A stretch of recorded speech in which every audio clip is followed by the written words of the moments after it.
Jhelum district में ये Punjab government की तरफ से, ख़ास तौर पे मरीम नवाज़ शरीफ की तरफ से ये ऐसा एक इनिशिएटिव है जिसमें लोगों को वो फैसिलिटीज़, जिन फैसिलिटीज़ के लिए पेशेंट्स को, दिल के अटैक वाले पेशेंट को ख़ास तौर पे पिंडी, लाहौर या किसी दूसरे बड़े डिस्ट्रिक्ट में जाना पड़ता था और टर्शियरी केयर हॉस्पिटल में जाना पड़ता था, तो उन लोगों को ये हमारे डिस्ट्रिक्ट झेलम में ही ये सारी फैसिलिटीज़ मौजूद है। मैं मरीम नवाज़ का शुक्रिया अदा करता हूँ और इनके स्टाफ को मैं जितनी दाद दूँ इतनी कम।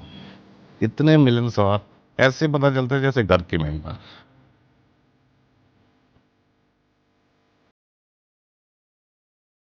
हमें नई ज़िंदगी मिली है मरीम नवाज़ साहबा की वजह से। उन्होंने इतना अच्छा एग्ज़ाम किया है डिस्ट्रिक्ट झेलम में, तो दुआ ही कर सकते हैं, अल्लाह ताला खुश रखे इनको।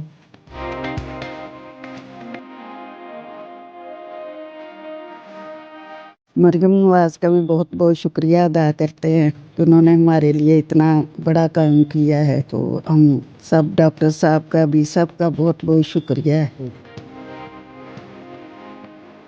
ये सारे पेशेंट जितने भी अभी भी हमने किए हैं ये फ्री ऑफ कॉस्ट हैं। 1 रुपया भी किसी भी पेशेंट से हम चार्ज नहीं करते। टेस्ट से लेके एंड तक, घर जाने तक मेडिसिन साथ हम देते हैं और ये बिल्कुल मैडम मरीम नवाज़ शरीफ की तरफ से ये बिल्कुल फ्री है। तो मैं इससे एक मैसेज भी देना चाहूँगा पंजाब गवर्नमेंट की तरफ से कि ऐसे पेशेंट जिनको दिल के अटैक होते हैं वो झेलम और इर्दगवा के एरिया से हैं, वो फ़ौरन यहाँ पे कभी भी 24 आवर्स आ सकते हैं हम लोग।